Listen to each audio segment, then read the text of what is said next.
Andrew Carnegie fue un industrial, empresario, uno de los precursores del capitalismo estadounidense del siglo XIX y filántropo.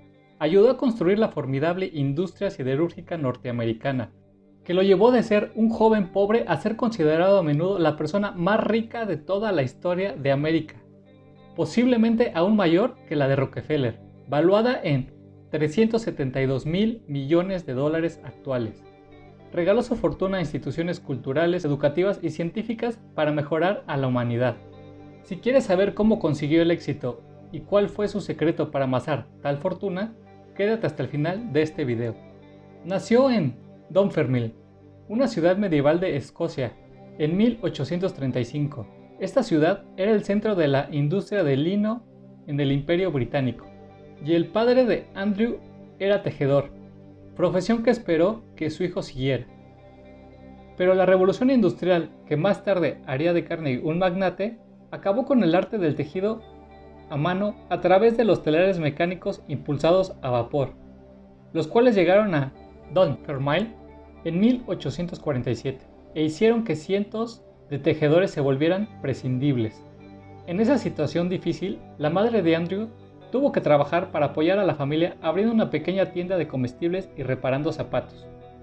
La ambición por ser rico marcó la vida de Carnegie desde muy pequeño. No obstante, también creía en el igualitarismo político, creencia que heredó de su familia, pues su padre, su abuelo y tíos eran radicales escoceses que lucharon para abolir los privilegios heredados y conseguir derechos laborales comunes ante la ley. El tío materno de Carnegie, George Lauder, un líder político escocés, lo influenció profundamente cuando era niño al presentarle los escritos de Robert Burns y héroes históricos escoceses como Robert the Bruce, William Wallace y Rob Roy. El hijo de Lauder, también llamado George Lauder, creció con Carnegie y se convertiría en el futuro en su socio comercial. La madre de Andrew, que temía por la supervivencia de su familia, convenció a todos para que huyeran de la pobreza de Escocia y se asentaran en América, donde parecía haber más posibilidades de surgir. Ella tomó un préstamo de 20 libras para pagar la tarifa del transatlántico, y en 1848 los Carnegie llegaron a Allergill, Pensilvania. Tanto Andrew, de 13 años, como su padre consiguieron trabajo en la fábrica de algodones por $1.20 a la semana, que solo alcanzaba para la subsistencia.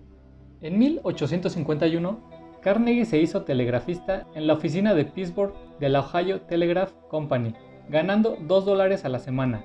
Además de proporcionarle ingresos mayores, el trabajo también despertó en él una pasión que duraría toda la vida por las obras de William Shakespeare. A menudo debía entregar mensajes a un teatro, y la mayoría de las veces se las arreglaba para llegar justo cuando las cortinas se levantaban y comenzaba el espectáculo. Carnegie podía convencer al gerente del teatro para que le dejara quedarse y ver la actuación gratis.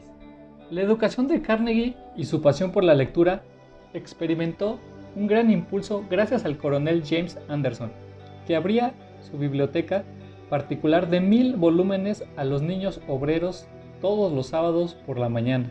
Carnegie era una persona constante y disciplinada tanto en su desarrollo económico como intelectual y cultural. Su capacidad y buena disposición para el trabajo duro, su perseverancia y su diligencia pronto le trajeron oportunidades. Carnegie rápidamente aprendió él solo a distinguir los diferentes sonidos de las señales que recibía y a transcribirlas de oído sin tener que anotarlas. Thomas A. Scott de la Pennsylvania Railroad Company lo contrató como secretario y telegrafista, empezando en 1853 con un salario de $4 a la semana. $4 era poco más de $200 a la inflación actual, aproximadamente. Con 18 años, Carnegie empezó a escalar puestos, llegando a ser el superintendente de la división de Pittsburgh. Scott también le ayudó con sus primeras inversiones. En 1855, Carnegie invirtió $600 en una exitosa empresa llamada Adams Express. Más tarde, antes de que estallara la guerra civil estadounidense, Carnegie había formado una sociedad con el señor Goodfroth, el inventor de un coche-cama para los viajes de primera clase. Los coche-cama facilitaban los viajes de negocio para distancias de aproximadamente 805 kilómetros. La inversión demostró ser un éxito y una fuente de beneficios para Goodfroth y Carnegie. El joven Carnegie llegó a ser el superintendente de la Pennsylvania Railroad Western Division e introdujo varias mejoras en el servicio. En la primavera de 1861, Carnegie fue designado por Scott, que ahora era el vicesecretario de guerra encargado del transporte militar, como superintendente de los ferrocarriles militares y de las líneas de telégrafos del gobierno de la Union en el este. Carnegie ayudó a abrir las líneas de ferrocarriles que entraban en Washington que los rebeldes habían cortado. Condujo la locomotora llevando a la primera brigada de tropas de la Unión hasta llegar a Washington. Tras la derrota de las fuerzas de la Unión en Bull Run, él personalmente supervisó el traslado de las fuerzas derrotadas. Bajo su organización, el servicio de telégrafo prestaba un servicio eficiente a la causa de la Unión y ayudó considerablemente a la victoria final. Carnegie más tarde se jactaría de ser el primer herido de la guerra, cuando se hizo una cicatriz en su mejilla cuando trabajaba con el cable telegráfico. La derrota de los confederados necesitó grandes suministros de munición, así como vías férreas y líneas de telégrafo para repartir los bienes. La guerra demostró cómo eran de íntegras las industrias para el éxito estadounidense. En 1864, Carnegie invirtió $40,000 en la granja Stored de Oil Creek en el condado de Venango, Pensilvania.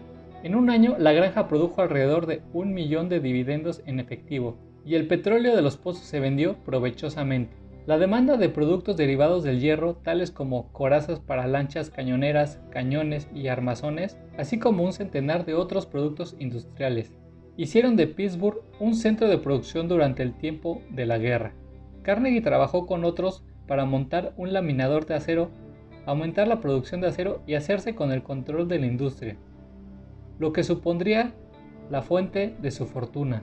Carnegie hizo varias inversiones en la industria del hierro antes de la guerra.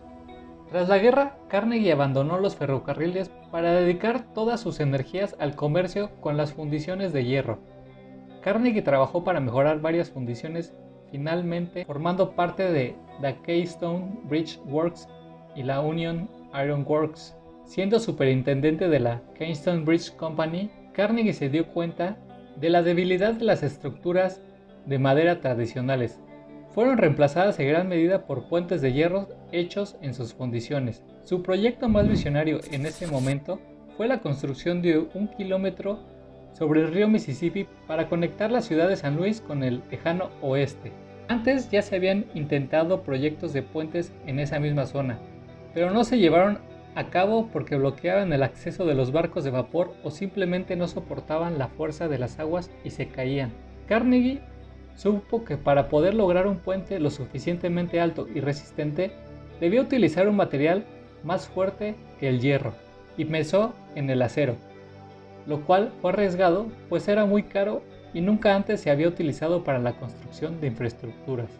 Era algo casi imposible, algo así como en la actualidad poder habitar Marte, un plan de Elon Musk. Aún así, Carnegie, que era un tipo con carisma, tenía olfato para los negocios y talento para el discurso, logró convencer a muchos empresarios para que invirtieran en el proyecto. No exento de problemas durante su construcción y casi a punto de llevar a la quiebra a la empresa, el puente sobre el Mississippi logró completarse en 1874 y eso no solo catapultó al éxito en el negocio del acero, sino que abrió nuevas posibilidades para la modernización de los Estados Unidos usando ese mismo material para la construcción de edificios.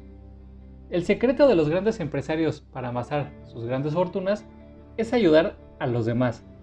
En este caso, gracias al puente, ayudó a que millones de personas lograran comunicarse con la ciudad de San Luis de forma más eficiente y económica. Carnegie continuó su carrera centrado en los negocios. Al mismo tiempo, algunas de sus intenciones literarias fueron satisfechas.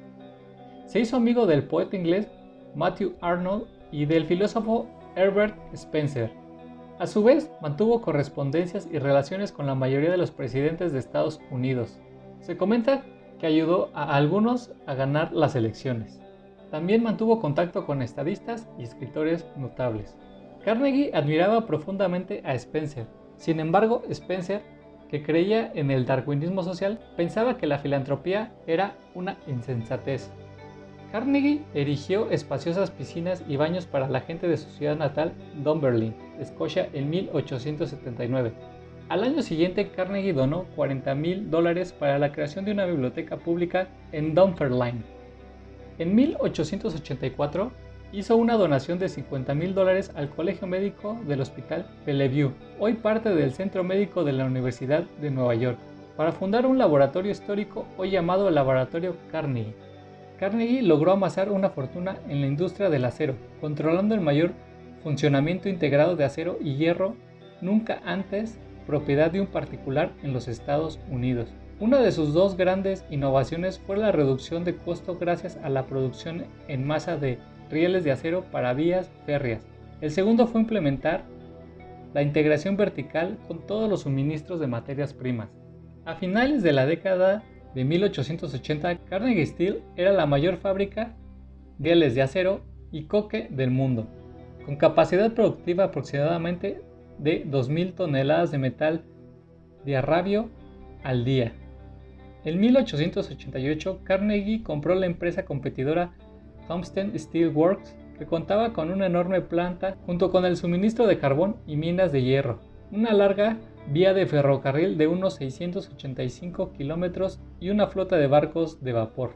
Carnegie fusionó sus participaciones y la de sus asociados en 1892 al crear la empresa Carnegie Steel Company. Hacia 1889, el excedente de acero de Estados Unidos superaba al de Inglaterra y Carnegie poseía la mayor parte. El imperio de Carnegie creció aún más al incluirse las siguientes empresas: J. Edgar Thomas Steel Works, Keystone Bridge Works, Hartman Steel Works, Fry Coke Company y las minas de Escocia. Hacia 1900, Carnegie Steel Company comenzó operaciones en Gran Bretaña. La empresa estaba en serios riesgos financieros y cuando el empresario y banquero JP Morgan vio la oportunidad para hacerse con ella, sorprendentemente, Carnegie, que estaba tanto harto de su vida en los negocios, decidió que le vendería la compañía a Morgan, que fue la mayor adquisición industrial de este tipo en la historia de Estados Unidos hasta la fecha. Las participaciones se incorporaron a la United States Steel Corporation, un fideicomiso organizado por JP Morgan, y Carnegie se retiró del negocio y así tuvo más tiempo para compartir con su esposa Louise, con quien se había casado en 1886, y con su hija Margaret. Acordó un precio de $480 millones. Al concretarse la transacción, Andrew se convirtió en el hombre más rico del mundo, con un valor personal que en la actualidad equivaldría a casi 4 veces la fortuna de Bill Gates. Carnegie dedicó toda su vida a la filantropía. Donó millones de dólares a la reconstrucción de Johnstown.